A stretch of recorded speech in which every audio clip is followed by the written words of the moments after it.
And thanks guys for coming on for this webinar. Thanks, Brian and Kenny. Really excited to have you on. How y'all doing? Keeping busy? Good. Yeah. Keeping busy and sane. Trying to, at least. Yeah, good. Yeah, we were talking about getting some studio projects right before we started broadcasting here. I've been working on some more studio stuff. It's kind of been fun to get back in and kind of get back into that stuff. Like I haven't been doing it for a long time, so it's kind of good to like turn my studio brain back on. Kenny, did you ever do much studio work? I did. I actually have a studio. Me and a buddy of mine, we got a studio down in the peninsula. So I actually was down there a week ago doing a little project. But it's a lot of voiceover studio stuff recently. Yeah. We haven't really been doing much music stuff, but voiceover stuff's kicking it.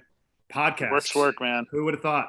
I mean, yeah, podcasts, it's a massive thing, right? Yeah. Right now, a lot of people are doing them. My sister does a podcast and she's like, Scott, can you edit this for me? I was like, absolutely not, but I guarantee you there's a million people out there that could go out and do this like super fast. So yeah, that's a door you don't want to open with the family members, right? Brian, did you grow up in doing studio stuff, or? I kind of started out. I started out kind of doing both because I wasn't sure because I was a musician and I was like, oh, which direction do I go here?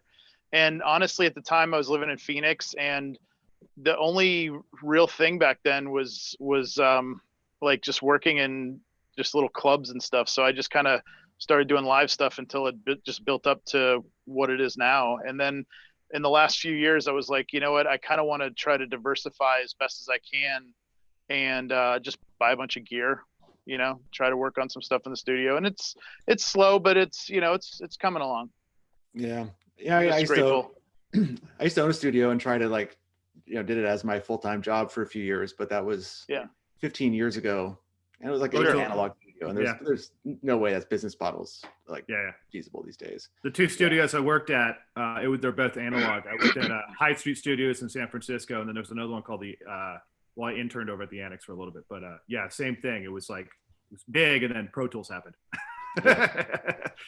So, totally. And I mean, thinking back to some of these, we'll get on the live stuff here soon, guys. But going back to tracking on analog, because I didn't even have a Pro Tools rig in my studio when we started out, and it's like thinking back to tracking vocals and the amount of hours that could have been saved with the Pro Tools rig. Oh man!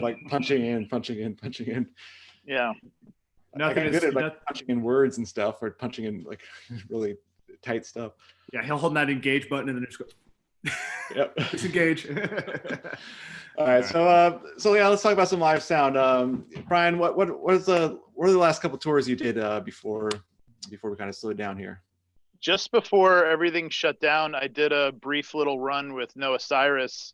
We did, she just put out an EP, so she was just warming up to that release. We went to did a festival in Dubai, then we did a 3-show thing where we did London at the Islington Academy, then New York at Bowery Ballroom, in LA we did the Roxy, just like an underplay thing. Just wanted to pack them in and do these really great shows. They were all incredible shows. I enjoyed all of them. Before that, I did a Jingle Ball run with Normani doing monitors, and then I was last year I did TLC and Nelly and LP. Yeah, it was actually really fun. It was just it was 3 hours of just hits. Did they have any waterfalls? Were there any waterfalls? Oh yeah. Yeah, sweet. I mean, how could you not, right? Yeah. I mean, that was the big set ender right there. Big just video screen with just cascades the whole time. It was great. That's awesome. All right, so I guess right off, from going to pop music to more, I guess TLC's pop music, but more hip hop or R&B stuff. What are your kind of immediate differences in mixing styles? What's your immediate differences in approaches for doing those two? Because Noah's it's pop music, right? It's pretty. It is, but she's pretty broad in what her repertoire has. This new EP she has is very very earthy, very organic sounding, warm. It doesn't have that really hyped high end, like high frequency kind of brightness to it. I kind of equated it more to like an old Lana Del Rey record in a way, in the approach, very warm sounding. But then she has other stuff, like her early stuff was very punchy and bright. So, mixing that live, the kind of changes you have to make throughout the show to complement each of those sounds, is a workout, because you're changing EQ settings, you're changing like lengths of reverb times and things like that to kind of lend itself to what that song really calls for. Mm-hmm. Are you like changing the amount of like low end you're putting in music? I guess depending on like what style you're like, if you're doing like LP or something. I mean, LP was like very straightforward rock. Like I kind of approached it more from like it needs to sound good and punchy through like NS10s in that comparison. I mean, I didn't travel with a rig on that tour. It was just a control package because we were playing theaters. But I wanted, there was plenty of low end, and there was plenty of that extended all the way down. But it was more important that it punched, that it hit hard. With just slamming drums. Neil Daniels playing drums just crushed it every night. The rest of the band is just amazing. Her band is just phenomenal. All ace players. Love all those guys. And it was just, it just needed to be perfect for her to be able to sing over, which I just enjoyed it. I loved it. It was raw. It was organic. There's obviously some playback element, but I definitely, with that band, preferred emphasizing the live elements to the track elements. Gotcha. Hey, Kenny, how much, when you're like mixing the Killers, like rock and roll band, how much are you relying on the subs versus like just what's coming out of the main left right? What system are you usually touring with? I've been touring with that Martin MLA rig for like the last 8 years, something like that. I think subs are of an effect. Think of it like that. Like, I don't like having. I know some people shelve the left, right, the top boxes. I tend not to do that. Some people like a big ramp up and stuff like that. But I think your body of your mix comes from your left, right, and then the subs are basically just kind of like more of a effect, more of a filler. If you think that's how I treat a system, at least. I mean, there's other schools of thought there and everything else. Yeah, totally. Well, I mean, I think some PA systems are just kind of designed to act more that way. Like, the L acoustic stuff goes pretty far down. Yeah. If you have a K1 rig in the air, and if you have stuff that you don't want in the sub, or if you don't want like low end stuff, you have to really cut a lot of EQ out of there if you want that. Yeah, exactly. It's just like that new GSL rig. That stuff just whoa. Yeah. Yeah. We did a demo. I did a demo of it in Denver before all the thing just closed down. Trying to figure out new PA systems to take out, stuff like that. Went down to her broad note, and then my buddy Nick Maljury that works over there came down. And he was asking me, so what's yours to a rig? And I just sent him the rider for the last rig. And then he came back to me. He's like, do you really want the subs in the air? I was like, yeah, why not? He's like, do you really want the subs in the air? Yeah, just put them up. Okay, we'll just put them up. And then he turned on the system, just the stuff in the air. And I was like, are those subs? Are the subs on? He's like, no, they're not on. What? Wow. It was insane. It's so good. And that was just like a 12-box hang. Just insane. So, crazy. Yeah. Well, it seems like a lot. Oh, sorry. No, go ahead, Brian. I would just say it seems like a lot of the newer PA systems that are coming out are, the top boxes are definitely extending a lot lower and reproducing a lot more of those lower frequencies where subs are, like Kenny said, just supplemental. They're like an effect. Yeah. So, which is good. It's going to keep your phase relationship better, right? If all that frequency is coming from one. Yeah, especially with subs, if you time them in one spot and they're perfectly in time at front of house, but what about 50 yards out that way or that way or that way? Yeah. Which to me is like always one of the biggest issues with mixing or trying to cut with coverage, trying to get subs to hit everywhere, But my favorite line is optimize or compromise. Yeah. It's true. All right, so I did want to kind of get into some workflow and effects stuff today, if that's cool with you guys. Perfect. Sure. I want to start talking about parallel compression. Do you guys do it? Because it comes up a lot. All right, so Kenny, can you talk about maybe some methods you used, what you're using parallel compression with, and like what kind of comps you're using maybe on the groups So I've been touring with that SSL console since version 1. So I don't know how long that is. And they basically got the SSL master bus compressor on there. So I've been doing that on the drums. Typically, like some people use it for a volume thing. Some people use a tonality. That's more volume for me because it's 116 on the deck. So I got to get the drums over that. Yeah. You know, you can try. Yeah, my monitor guy. You need to get him on here, Marty B. He's amazing. Anyways, so I do it for a volume thing, just to get another 3 or 6 dB out of everything. I don't like to compress a lot on the drums because when you compress, you make the waveform smaller. Therefore, you're kind of making it quieter. So why are you trying to make it louder if you're trying to make it quieter? That's just me. There's other schools of thought to that, more control. Totally get it. But just the way I view and how I go after the Killers and like Sammy Hagar and Bush, it's just different role for me. So typically, usually, you guys probably do a stereo group of a non-compressed and then a compressed drums and just send all the drums there. Typically, I've been doing kick snare into one, all the cymbals into another, and all the toms in another, just so I can have handles, just so I can have different flavors on that threshold and everything else that goes on there. And then have a major main group of just that. Trying to align that was a pain. There's a lot of day was smart trying to figure that one out and adding everything together. But it worked out pretty well. So to deal with like the latency and stuff, you're really going through and timing it all out, like measuring. Oh yeah. Like on that console, there's a phase scope on that console too, which is great for multiple inputs. Like if you have a kick in, kick out, you can strap that on and kind of line them up and everything. I do the same thing, but I actually kick an output to my smart rig. So I have a Dante rig that goes in my computer, and I'm able to just grab stems and just smart it out and kind of just align it and see how it is and see where the phase shift as, like, why is the toms aren't that great today? Oh, there's a big dip down at 60. No wonder. Or it's a big dip at 100. No wonder. Get the delay out a little bit in a little millisecond on the stem and just kind of snake it all back up.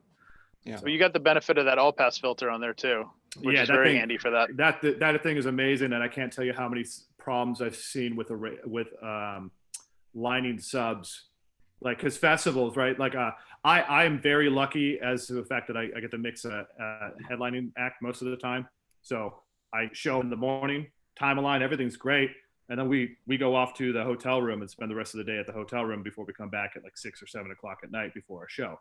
But who knows what happened to that array the rest of the day. And there's been a handful of times like something's not right. Something's a lot different. And sure enough, like that all pass filter on the drum sends, and they're like, oh, something's going on with the subs, just trying to line that stuff up and going for it. So, yeah. So that's pretty much the only thing I do parallel compression on is that this is drums. And that's strictly for me. It's just basically volume for me. Cool. Obviously I think drums are the most common place to use parallel compression. I've seen people kind of like squash, and just so people know, just to explain, parallel compression is when you have inputs routed to two different places, typically drums going to subgroups where you can kind of like put a compressor on that whole group and crush it and blend it in with your drum mix. I've seen people like usually go super crazy with it, with squashing their drums on the subgroup and then mixing it in as an effect, but a lot of different ways to do it. Brian, what's your typical method for using parallel compression? The way Kenny just described it, it's as if I sent him one of my show files and he opened it up and looked at it. I have once. Yes. Yeah, I remember that. So yeah, that's essentially what I do is I have my parallel bus and my uncompressed bus, and then the parallel bus, my go-to has been like an API 2500, because it can be as aggressive as you want it to be, but it can be very subtle and transparent as well. So, but I like it because you can actually really see the meter dig and you can hear what it's doing, but it's not offensive. And then on the uncompressed, when I blend it, it just the compressed is just breathing the right way, and then blended with the uncompressed, it just kind of blends really well together. And then reduce the output gain, so I'm not sending 2 unity gain buses to the main, to the master bus and just destroying everything else in the mix. I've been doing a thing lately though on my uncompressed bus. where I've been using some like a little bit of saturation to try to smooth out some peaks without compressing, and that gives a little bit of life to it as well. And then and any sort of like EQ to kind of balance the two, and if one seems deficient or one has one bus has got some stuff that's poking out a little bit much, a little bit too much, just trim it to where it sounds right. Yeah. So how do you carry a analog 2500 with you, or do you use plugins, or what's your usual console?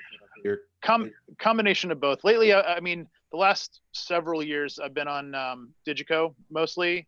I would love to tour with an SSL. I talk to Fernando all the time, and he's like, "What's it gonna take?"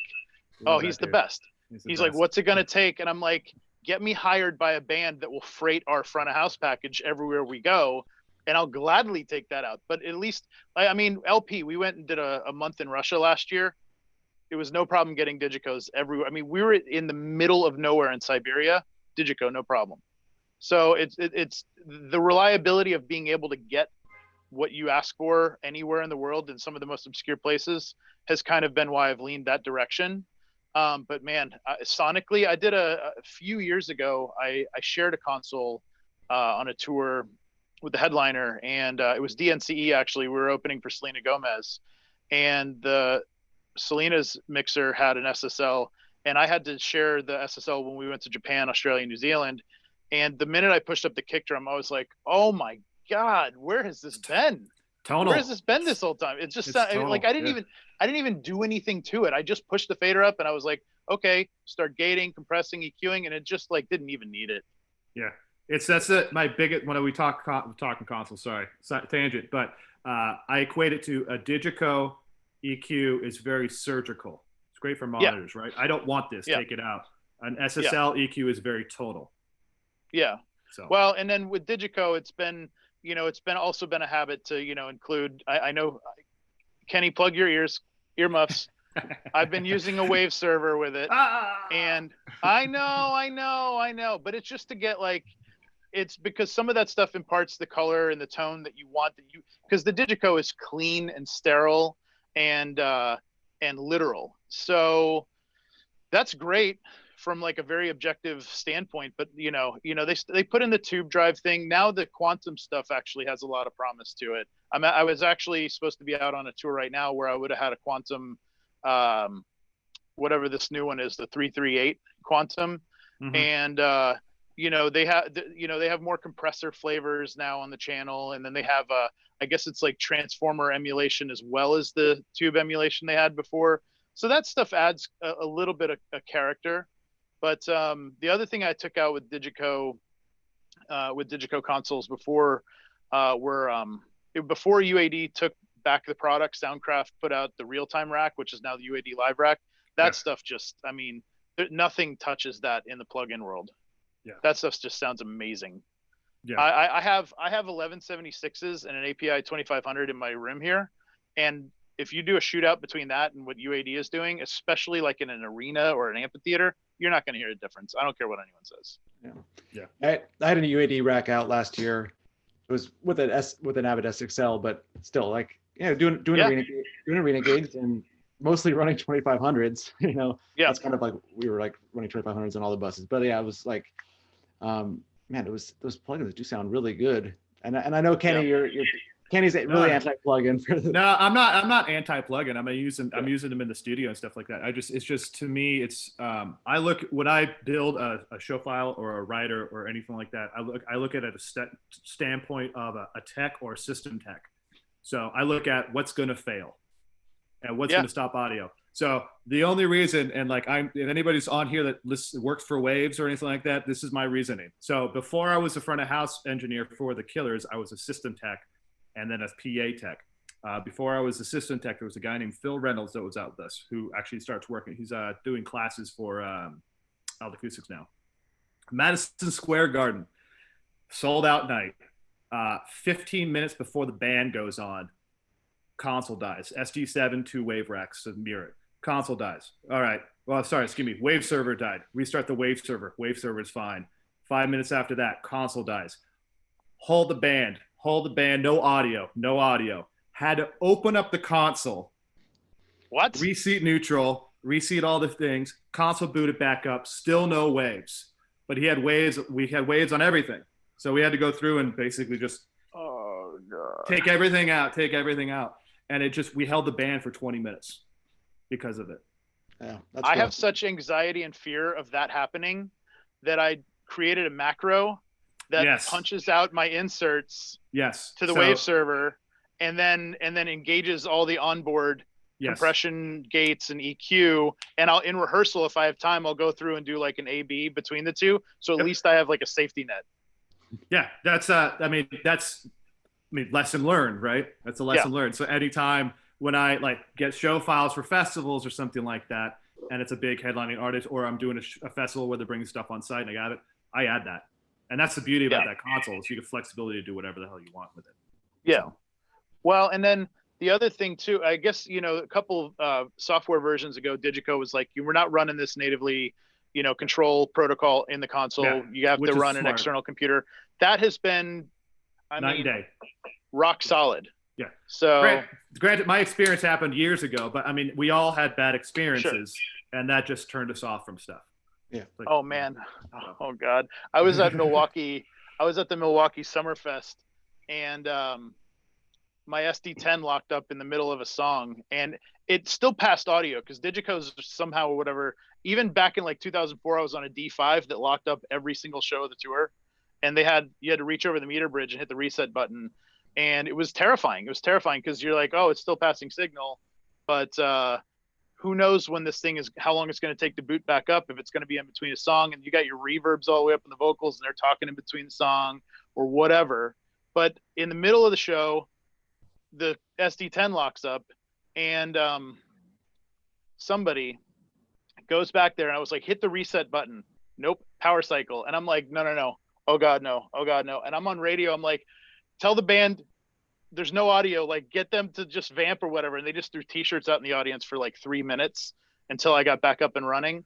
And I oh man, I feel like a part of me died that day. Yeah. It's so stressful, man. It's so stressful. Simple reset button. Nope, we're going to power cycle the console. I was like, oh boy, here we go. The band was totally cool with it though. They actually, anything that happened like that at the time, they just found hilarious. They didn't even care. They were just like, it's just funny. It's good when artists can kind of like take a realistic view on live music stuff, like not take it too serious. Like things happen. And sure. I suppose like professional musicians are like, oh yeah, it's cool, whatever, it's fine. But yeah, sometimes you can have a really pissed client that's just gonna fire you, Yeah. But I used to go pretty plug-in heavy on when I was touring the Profile like years ago, and tried to exactly, like those consoles were so terrible sounding, like the complete opposite of the SSL, where you don't need anything because it sounds so good. It's like it sounds so bad that you kind of need to like run all these plugins just to try to eke whatever you could out of it. But it was sketchy, and those consoles a lot of them had different like viruses on them, and tried to like load some plugins, and I crashed one in the middle of the field in Sweden once. Yeah. And with a band with 48 channels, and I had to start from scratch on a Yamaha something or other. I don't know. It was a total nightmare. But yeah, without the plugins, it would have been much more solid. And of course, I've seen a lot of shows go down because of Wave servers. Or not a lot, but a few shows like really go down because Wave servers are just crashing. Yeah, I mean, it's not a matter of if, it's when. Yeah, it will happen. Even consoles failing. Consoles will fail. PAs will fail. Microphones will fail. They're computers. Yeah, exactly. They're computers. It's like, this as perfected as they've managed to get with a lot of this stuff, as perfect as it's become, it's still flawed. There's still a lot of things wrong with anything that you have to rely on, like ones and zeros being processed. Mm-hmm. I mean, I was at a show, I remember like a long time ago when I started, there was a Midas Heritage, I don't know, 3K or something out there, front of house, both power supplies went same time. They were linked together, weren't they? Yep, they were linked together. So like analog gear fails too, it's just part of the excitement of music, right? I mean, there's some Nashville guys that take out ATI Paragons, and they always have to take out two, one to do the show and one to pull parts from. Yeah. So great sounding console, but you know. Exactly. So more workflow stuff with and we're talking about macros here, and I guess macros in more Digico, but also with the SSL. Are there any kind of like automated things that you guys are doing, triggering during the show? Like I guess a lot of people use snapshots or scenes or whatever, but is there anything else you're triggering with macros or other buttons? You kind of work. Yeah, I mean, I have scene wise, the only thing I'm triggering outside the console is my reverb. I got a couple of Bacassis, so I just trigger the delay times and stuff like that off of that. Macros, the SSL has user-defined keys, kind of like what the Yamaha has. So it's programmable, and now they just added DAW control, which is kind of cool. So you can actually trigger Pro Tools and stuff like that. But I've been triggering. I do the old Beastie Boys trick with the 808. There's basically so send off an aux send or a stem, a kick channel into a gated keyed gate, and then that keyed gate is opening and closing a signal generator at like 60. I usually go down to like 30, and that's basically So that's basically like end of the set, just trying to make it just rattle some retinas. That's the trigger that off, and then basically it's just mutes. Honestly, I have a lot of mute groups I'm unmuting and muting, just because it's I'm just trying to polish it. litigate the explosions at the end of it and all the feedback. So I'm doing a lot of mute games. I mean, that's an important workflow stuff with front of house, is making sure all that stuff is tidied up and taken care of. Yeah, absolutely. Yeah. Like, Brian, anything crazy you do with the macros? I mean, like the one I mentioned before, to kill wave. It just literally calls kill waves is what I title it. And a main and spare vocal macro, because you can do the alt input thing. I just, I'll set up like a page for when I do like PA checking, where I'll have I can switch between white and pink noise, and then I have an oscillator set it, macro set at whatever frequency I want to hear. Just mostly for like testing elements, if I really want to fine tune and like listen to a particular area. Seen like my snapshot store, I built a macro for that. So if I make a change within a snapshot during the show, I can just store it. I'm like, oh, I like that. But the snapshot thing, I've been getting more and more into doing that, because what I was finding is that I was making the same moves at the same parts of the songs, and then, but like trying to focus on, you always want to focus on your lead vocal. So then I just would create snapshots within a song. I mean, the LP tour last year, I had, I think like 160 snapshots for the show. And, sometimes 5 or 6 within a song, because, like guitar solo boosts, mostly it's like I had the guitar and bass player were singing backup, but if they weren't, I would just fade out or mute their vocal. But then, in the chorus, when they'd come back in, I would want to bring that back in, but I wouldn't want drum bleed through it the whole time. Yeah. So a lot of things like that, just like, like you said, just for cleaning up what you're doing. So, yeah. I been using a lot of, on that SSL, they have an auto mixer. I think Waves and UE's got it like a Dugan now. I mean, it's called, it's their version of a Dugan. If you don't know what a Dugan is, they've been using it for years in broadcasts, and basically it's an auto mixer. It's like a really intelligent gate compressor. So you can set the threshold of where these mics get activated and not, and who has the more weight to the mic. So if this guy's talking a little bit less, you can bring up the other mics. I actually been using it on the toms. It works out pretty well. You have to fiddle with the weighting a little bit, because one of my absolute, I got a lot of pet peeves. I'm kind of a very opinionated person. My wife hates it. No. But one of my biggest pet peeves is when you see a drummer hitting a drum, but you don't hear it because somebody's got a gate to stuff. And Ronnie's amazing. He slams the crap out of the drum kit, but he also plays a little jazz number too. Same thing with Jason Bonham when I was mixing him too. Like he hits it well. Those drums sound amazing, but every once in a while he does a little double tap build up stuff. And if you have a gate on that, you're not going to hear it. So I've been using the auto mixer on that. Brandon, I also use the auto mixer I'm giving all my secrets away. So we have Killers. There's 9 vocal mics on the deck. It's kind of brutal. Brandon switches between 3, and we got 3 backing singers, and then every player in the band minus Ronnie has their own mic. So I was trying to figure out, all right, well, how do I clean this up? Like, obviously, like gates, I hate that. It just sounds unnatural. And then I was just trying how to figure it out. And then me and my ultimate drunken wisdom and late night at a hotel bar during having too many espresso martinis came up with this like, oh, whoa, what if I get an auto mixer on it? But then I was thinking about it. So here's the problem with the auto mixer strapped on every vocal is when one person's talking, it lowers all the other mics. So like when they're doing harmonies, it's not going to work.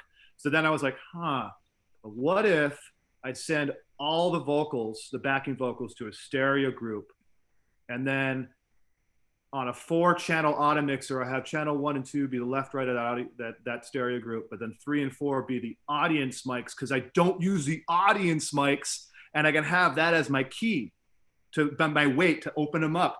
And I got 9 dB more of gain off those things. It was like the cheer moment. I was so happy in rehearsals when I figured that one out.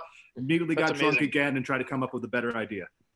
That's hilarious. That's awesome. I love that. It's a good trick. If anybody if you have a lot of vocals, even churches, like if you got choir or something like that, like a lot of vocals, it's a good trick. Try to figure out, like, send those vocals to a bus and then try to find an auto mixer and try to mix it in. Like, I'm pretty sure Waves has one now. UA has one. If you don't have a Dugan, Dugan makes one now. You can actually buy it. You can buy an external digital Dugan for $500 at this point. Yeah. So, Dan Dugan is probably one of the most brilliant audio people I've ever spoken to.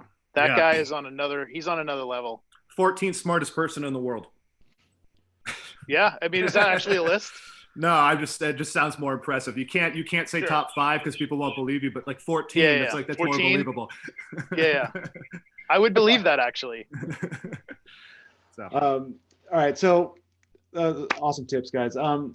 Let's talk about effects, if you don't mind. Yeah. Let's start with reverbs.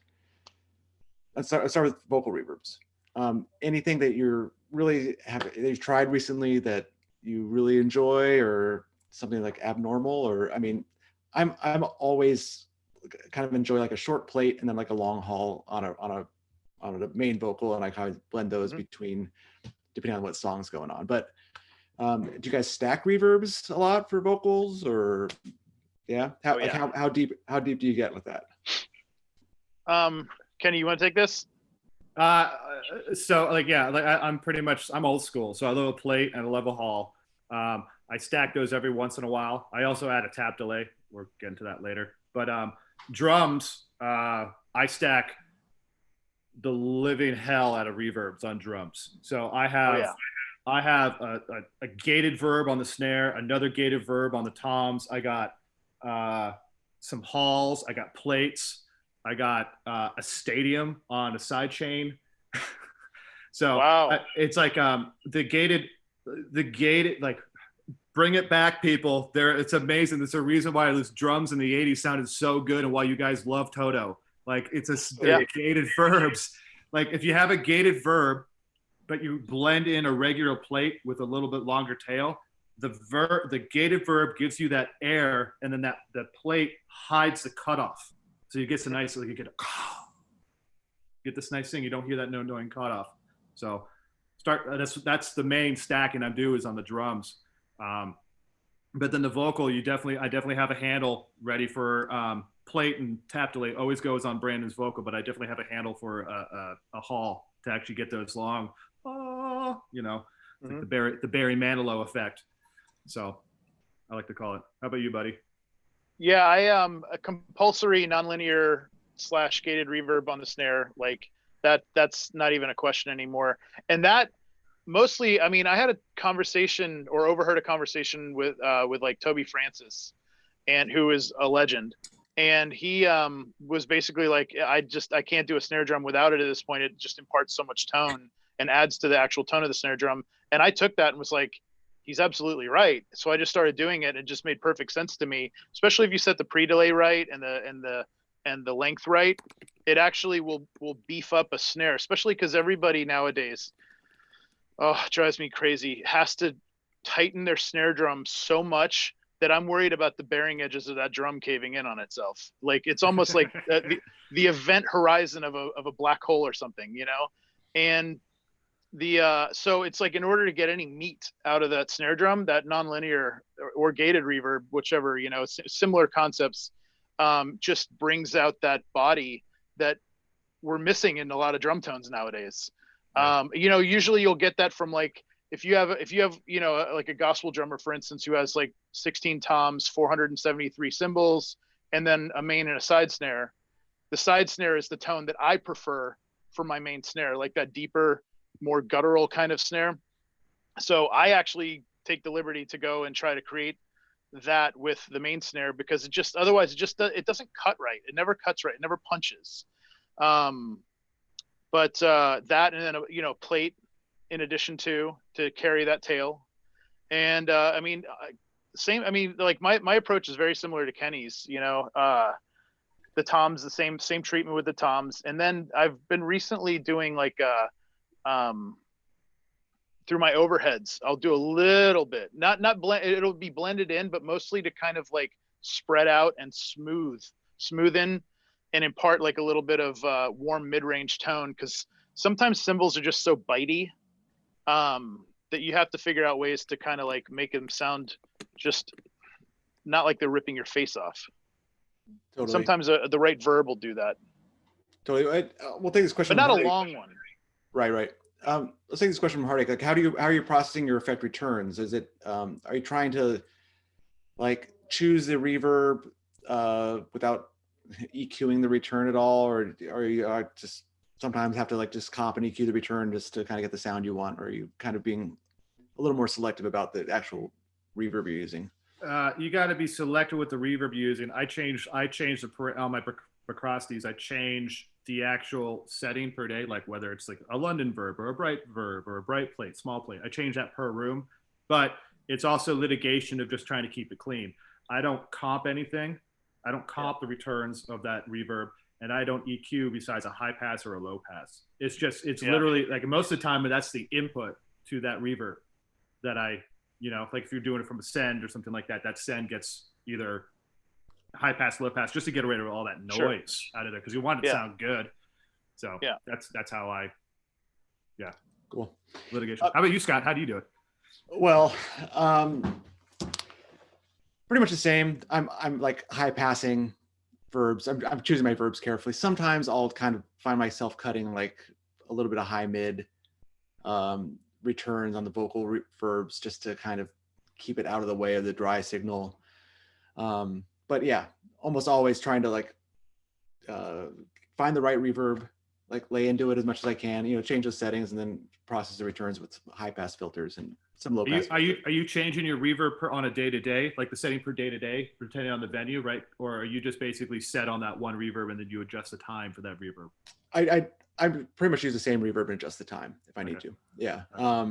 Same. Mostly because like so much of it is built into like snapshots. So if I'm like choosing one snapshot versus the other, I want the like still like my shorter reverb to be at that level, whether that's shorter or longer, or it's usually the longer verb that changes. Yeah. If I want the more longer verb, whatever second set is, it's going to be at that level. Because my snapshots, like Brian, like I don't know. Well, some shows I have that I've been touring on a long time have like 100 snapshots. So, so a lot of that time that it's the effects coming in and out along with the mutes and stuff. So, but I do want to. Joanne has a question here, and she says, "Can you tell us more about how you guys stack reverbs? I mean, do you use multiple effects buses or inserts?" And this is something I've actually people have asked me about before. I want to clear up, just as far as routing effects. You know, you go in the studio. The way like modern DAWs work and stuff, like a lot of times people just insert an effect on a like a vocal or whatever. You just go to your plugins and you'll insert an effect and decide how much dry or wet you want coming through. We almost never do that in live sound. No. We're almost we always have our dry signal, and then we send a separate send, an aux send or whatever, a separate send into the reverb unit and use returns so that we can adjust those returns up or down. So I just want to be clear that's kind of unless you guys ever insert effects on anybody.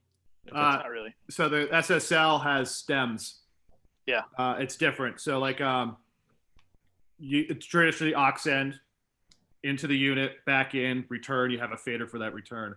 With the SSL, you can still do that. You can still think traditional way, or they have this thing called a stem. So you can route your vocal to a stem, and you can route that stem to your left, right, matrix, whatever you want to do. But then you're able to insert there, and then you do mix and you do your wet and dry from there, where you mix them out and stuff like that.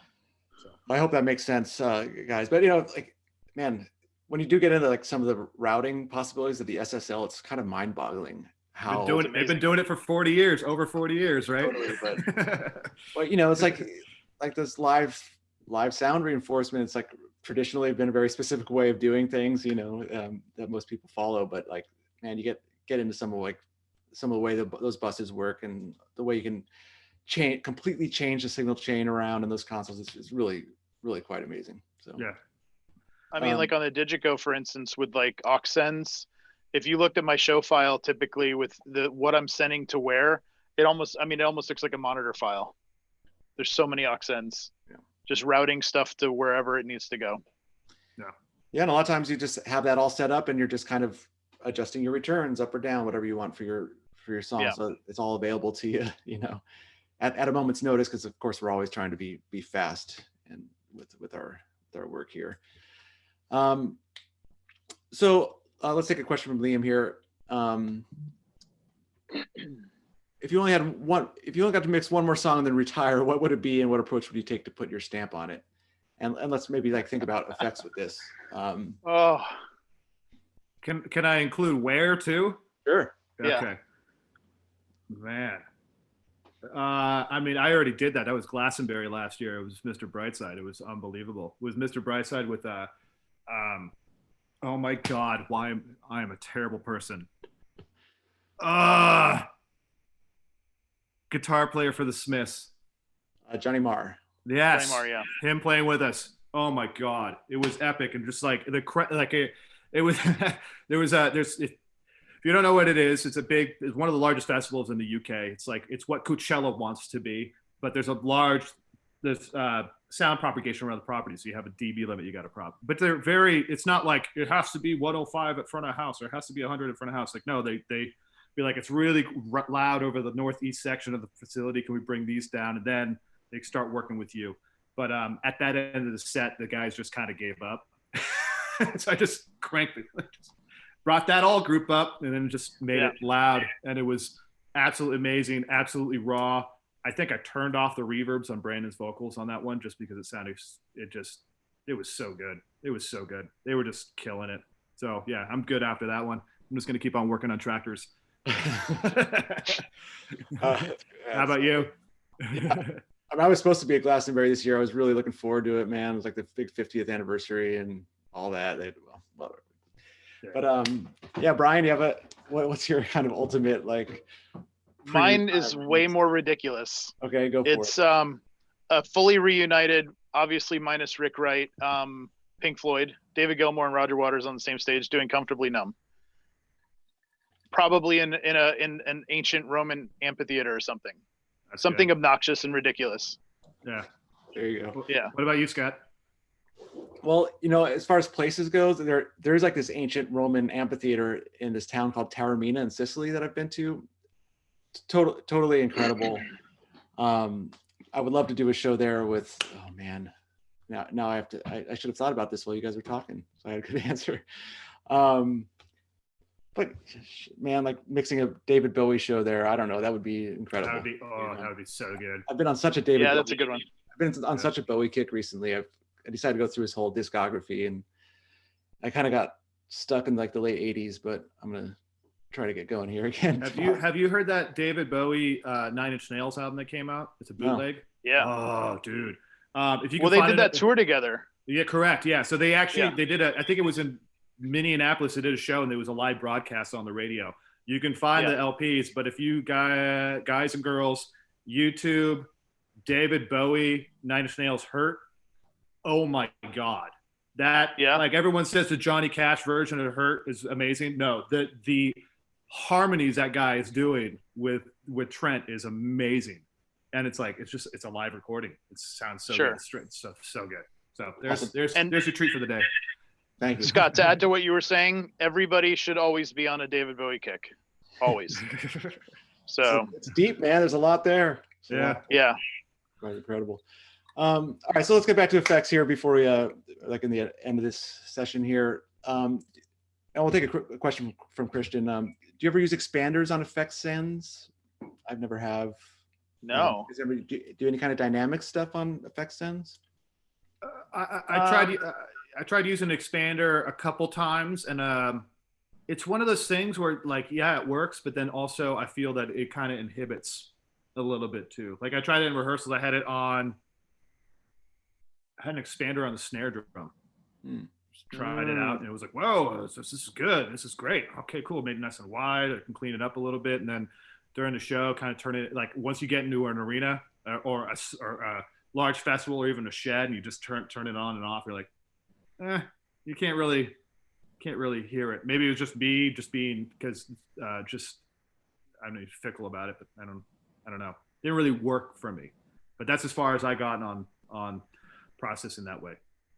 So yeah, I've compressed reverb sends before, just slightly, in extreme situations, but yeah. So here's another good workflow question from Dennis. For reverb and delay DCA, do you assign the send or the return to the DCA? Depends on what you're trying to do. Yeah. If you're doing a throw to a reverb or a delay, it would be great to have that on a VCA. Yeah. Because you can have it in the center section, and if that send or return is tucked away somewhere in another layer, and you got the VCA up in front, then it's at your disposal very quickly. Yeah, I mean, I have a delay send, a tap delay send for when I was out with Sammy Hagar, and that I would program. We didn't.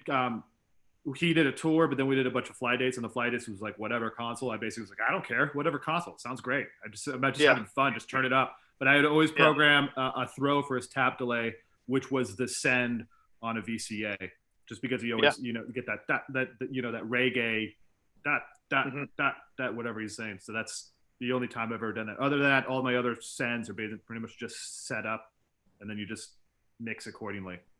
Yep. So perfect. So Brian, do you use a lot of tap delay? Is that something you do a lot, or? Yeah, I mean, my vocal effects, I usually, just for ease of access and quickness, I have a plate, a hall, some sort. If I could take a EMT 140 and a 250 out on tour with me, like for real, I would do that in a heartbeat. But I try to get something close to either one of those, and like a nice rich hall, a Bricasti as well. Always that hall in there sounds just like, it just sounds amazing. And then some sort of Eventide +9 -9 approximately kind of pitch shifting thing, and then delay. I always have like a compulsory 125 millisecond slap, very low regeneration, like one repeat kind of slap thing that I can just grab if I need it, and then a nice long, 350 up to 600 kind of delay that I can grab, hit a tap on, and then sometimes I'll take that delay return and feed it back into a hall. And if I have the throw set up right, I can mute the throw to cut off the send, so the phrase can continue, the vocal phrase can continue without then feeding the delay again, and let the tail carry on through the reverb, and it makes it sound like really nice and long and warm as a result. Yeah. So having the ability to mute the send at a moment's notice is key for how I do things, really. Yeah, so it's a good reason to have a DCA on there, right? So, yeah, absolutely. Yeah, Kenny, how do you approach your tap delay? Are you usually going song by song, or? Typically, we're just talking vocal chain right now. Typically I have two. I have two tap delays. I got a tape reverb, and then tape delay, and then an echo delay. If I'm doing the echo delay at every half, then that tape is a quarter. If I'm doing a quarter with the echo, then the tape is an eighth note. And that tape is basically just catching 1 or 2 repeats of whatever word. And that's going on all the time. And then obviously the echo or the tap delay is basically going on for, a couple 8 repeats or something like that. And you just basically read the fader. Same deal. I have an independent reverb for both of those, or one reverb for those, and just send it. Cause like I just send it. I don't try to mute it or anything. It's just always on there. It's a plate. It's just soft, just because, again, when you're in a, not necessarily shed, but like an open field at a festival, it just sounds dead. It sounds weird. It sounds super weird. Even like if you're in a, if you have a situation where you have pre-production and you're in like a nice little isolated room, it just sounds weird just hearing that. I like to hear an echo, right? Because if you're in a canyon or you're in a valley and you go, you're going to hear an echo with a little bit of reverb. It's not going to be just a dead thing. So I try to be natural with it. Yeah. I mean, that's kind of what we're theoretically doing with reverb, right? Just trying to make things sound like they're in a natural space, right? In a space, exactly. I mean, that's the original idea. Are there any kind of like special, like, I guess, like distortion or any kind of like let's talk about that stuff for that. I mean, that's fun. I think that's that's a kind of a cool thing that like we can do as engineers, kind of dirty things up a little bit. Yeah, if you listen to every single old school Motown or like late 70s song, there's always a little distortion on the drums. Listen to it. They're always blown out. It's called saturation. It's what tape did, right? So that's like, oh, why the drums sound so good? It's the saturation. So I have a bus. I have a Samsung PS1 in my rack that I bought. I actually have 2 of those. One is for, I send kick, snare, and hi-hat into that and basically just blend that in. You could go on for hours of how you want to set up the distortion, how you want to sound. I just try to get some attack out of it and just do that. But then also with Brandon, if you listen to all his albums, it's pretty compressed, slammed, and distorted. So every once in a while, I'll have a distortion set up for his vocal as well, where I bring in like Mr. Brightside, all these things I've done and stuff like that, the more hard hitting attack stuff. And it's not like, it just adds character, if that makes sense. I'm not trying to just like, Maynard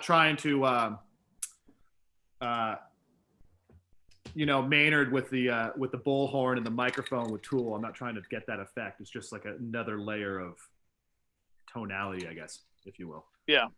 So how about you guys? Yeah, there's like a lot of stuff that I've heard on their records where it's a very low pass kind of, crunchy, distorted kind of sounding vocal. And you want to know why?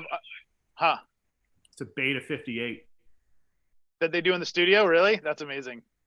But it's just, but like replicating that live sometimes when you start introducing distortion, I've always been terrified of like how, a mic's just going to take off. But I've been doing a lot of like, parallel vocal channels where I'll just split my vocal out to a couple channels and I'll have, one that's the clean studio vocal and then one that I can switch to. With LP, there was one song that we did where I high passed and low passed it. And on the Digico, I'd run up the tube drive like all the way up and then cut out some problematic frequencies. And then I had independent slap delay and plate reverb for that, almost like a spring reverb for that, where in one verse of a song, I would go for that very lo-fi distorted sound, but I was always waiting for that to take off at a moment's notice. But yeah, I mean, I have a PS1. That thing, like, as far as a distortion unit, just to like grab and put on something is like one of the best things you can use. Yeah, it's great. It's great. Do you do any of that stuff, Scott, or no? I mean, not a lot. I mean, sometimes I'll use like a little SansAmp plugin. Yeah. Kick some like bass DI stuff. I was playing around with the UAD plugins because I just got one of these little guys here. I'll show you. Oh yeah. Sweet.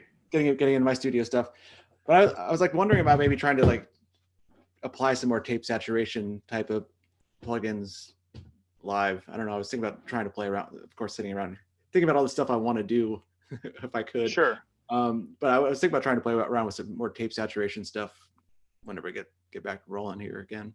Yeah. But I mean, it definitely takes away from like the digitalness of some of the consoles, I guess apply sparingly, perhaps. I with saturation, it's great. Like, I think that what it does is amazing, but I worry, like, for me personally, like, getting lost in it, like just getting a little carried away, because it's very easy to just dive too far into some of those effects, some of those sounds. It's true, and I think you can definitely get in trouble with it, for sure. And oftentimes, if we can get the source to sound better or something, like, that's a better way to go. Yeah. But yeah, I think with live sound, unless you're like a really big PA and you're like really have like nice separation between the stage sound and the PA sound, and you can really hear things, to really get it to translate to what you might be wanting to get out of it, like in a smaller room, it's going to be difficult. And then at that point, you're getting into trouble, maybe, of like getting into feedback trouble. So yeah, it can be tricky. Unless everyone's ampless, the drums are behind a fishbowl, and the only thing you have to deal, and there's no wedges on stage, everyone's on in-ears, that's the only thing you have to deal with is the vocals. Then it's you have to definitely, it's a fine line. You're like walking the plank off a battleship on that one. You got to be careful. Yeah. So one thing I was playing around with, Kenny, and I want your opinion on this, because I'm ready. Carrying the SSL Fusion all year. I got 3. I just want one. Well, I just want one. I got 2. I'm waiting on the third one now. They are amazing. I had a question. Somebody asked me what would be better, is the Fusion or that Neve master stuff, which I haven't messed with the Neve, but I can tell you right now, they're two different things. Absolutely two different things. The Neve is basically clean, again, tonal with the SSL stuff. I have one on left right bus. That's the only thing I have on my left right. I don't compress or anything on the console or nothing. Whatever is sent to left and right, that is it, because that's how I do it. And that's literally just to add the stereo widthener, and then I use the HF comp on it. Because when you go from PAs, different PAs and all that stuff, no matter how you EQ, the way the horns act differently, and the way the crossovers and the amplifiers, everything's different. So I'd like to just to handle this to get some of that sibilance off of it, especially on the compressing drivers. Drums, is amazing too. That thing. Did you do the drive on that? Oh yeah, that's my only complaint. If anybody from SSL is here, hi, love you, love the products. It's a little bit noisy. Like it's especially these days when you have like you go in AES or digital into the amplifiers, and like everything's digital, you just start hearing. And once it's the heritage, is something going on? Is there like an analog console? It's a little. There should be like an optic gate or something like that in there, just to get some of that noise out. But they're amazing. That high frequency compressor seems like the shining star in that piece. Yeah, it's pretty good. I can think of a million like instances in the past where I would have loved to have had that. Yeah, they're worth their weight in gold. Everyone should go buy one. So they're not even expensive. No. I was curious, do you insert it on your, like, how do you run? Do you run it in line, or do you insert it on your master bus? Yeah, it's just inserted. Yeah. It's just inserted. And then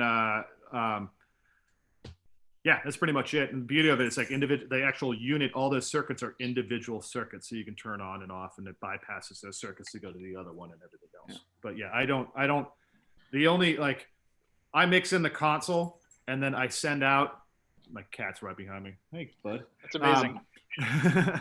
Big old cat butt. I mix inside the console, and then the only thing I do outside the console is my late control, soon to be a direct out Prodigy control, and the Fusion. And that's just because system tech, keep everything in phase, everything in line. You can tune the PA all day long with everything off, but as soon as you start turning on all that stuff on your left right bus, so. Totally. Yeah. So are you like leaning on your system tech a lot? I was talking about this last week with with a couple of guys, and their opinions were different. I mean, but when I'm doing arena stuff, if I'm ever doing that's the largest thing, I lean on the system tech like very, very heavily. But they're the mastering engineer of the show. Like, I always like, it's just like they're you can always walk into a gig, especially a festival or a Stacks and Racks show, and basically see how the rig's set up and everything like that. And then if the guy's good, you have a good day. You know, there's talk. I've actually turned down. I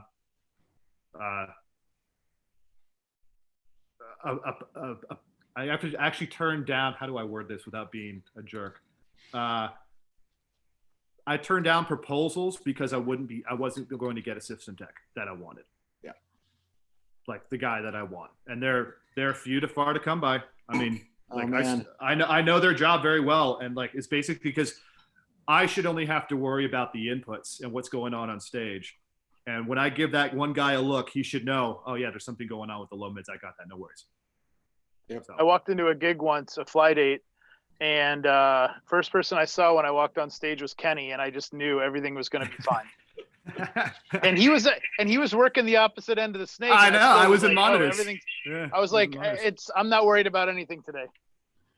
But it's amazing. I once did like the Reading and Leeds festivals in the UK. Big festival. And it's the same audio provider for both of them. Or it was Brit Row at the time, which is now Claire owns, I guess. But in any case, it was all the gear was coming from the same company.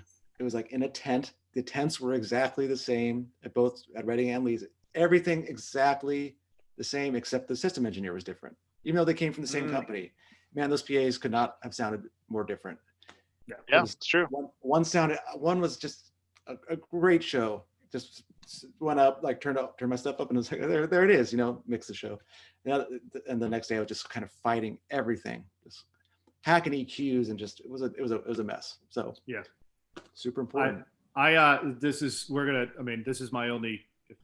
Everyone should learn how to be a system tech. Everyone should learn PAs. Like the webinar stuff is huge right now. Everyone should go take like a smart class or whatever you want to do. Go on D&B's website, go on L Acoustics, Martin, whoever, JBL, doesn't matter. All PAs are good now. It's just a matter of the PA tech and the system tech. And I feel that it's great because there's a lot of options now on those PAs and what you can do with CPL and array morphin and optimization on PAs and everything like that. And they're tools, just like compression is a tool, just like EQ is a tool. But we all heard too much compression and too much EQ, right? Yeah. We all heard too much array morphing, too much CPL, too much optimization, too much boundary control. We all heard it. If you're touring with a system and you're touring with a guy for like 2 weeks or girl, 2 weeks, 6 months with that system, I totally get it. Use it as much as you can because it gets that sound. When you're at a festival and you're dealing with 30 different people in a day or 15 people in a day, I don't want to hear any of that crap. All I want to know are all the elements working in the PA and are the subs aligned? Thank you. I'll deal with the rest. Yeah, totally. 100%, man. 100%. Because I mean, I've walked up to stages before and you just hear it, even if you're not like have your console out there, you're just like, wow, man, like they're really leaning on the processing on this array right now. Yeah. I mean, hopefully all that stuff just gets easier for people and a little more plug and play, so it's a little more consistent. I mean, it used to be worse before, like a lot of these line array systems had their own proprietary processing and stuff. It was the worst. Yeah, you're like, it's 88 on QSCs today and 88s on Crown Macrotechs. Well, that's going to be different. What's a crossover? Oh, it's an XTA today. No, it's a DBX line drive today. No, it's a Lake. Oh, okay, that's going to be different. All the PA companies, going with their own processing, having everything to a great degree locked out. It's because I've walked into rigs where it's same thing like what you said, Scott, where you'll like walk in, there'll be the same PA at two different shows, and you get two different experiences because there's people digging into menus and making these little changes, and then ultimately digging themselves in a hole. And even with a rig like a J series, like a DNB, I remember a Jingle Ball years ago, where I was in somewhere in the Northeast or like New York or whatever, and we had a J rig, and then it was a different provider down in Miami, and it could have been two completely different boxes up there entirely, because two people were handling it. And it's just since then, these companies have been way more proprietary in how they handle their processing, and it's been great. Nobody let the manufacturer do what they need to do, and I just want to plug into the damn thing and it works. Yeah, totally. I mean, hopefully it just gets better and better with that. But yeah, I mean, you definitely, if you're on a D&B rig, you want it set up. These guys have like a whole team of engineers you know, acoustical engineers and stuff, like your audio, like real audio engineers, not mixers, but like sitting there people have degrees. Like, yeah. The word engineer gets thrown around very loosely in our industry sometimes. Yeah, so I'm a vibe consultant.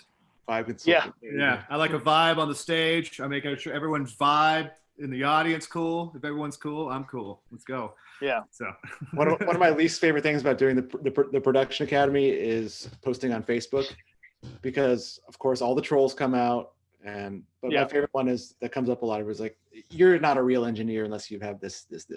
Okay, fine. Yeah, but that's still my job title. So. So everyone remembers the old photos from Abbey Road, you know, and like and it was all the old legendary recording studios. You know what's the difference between them and us?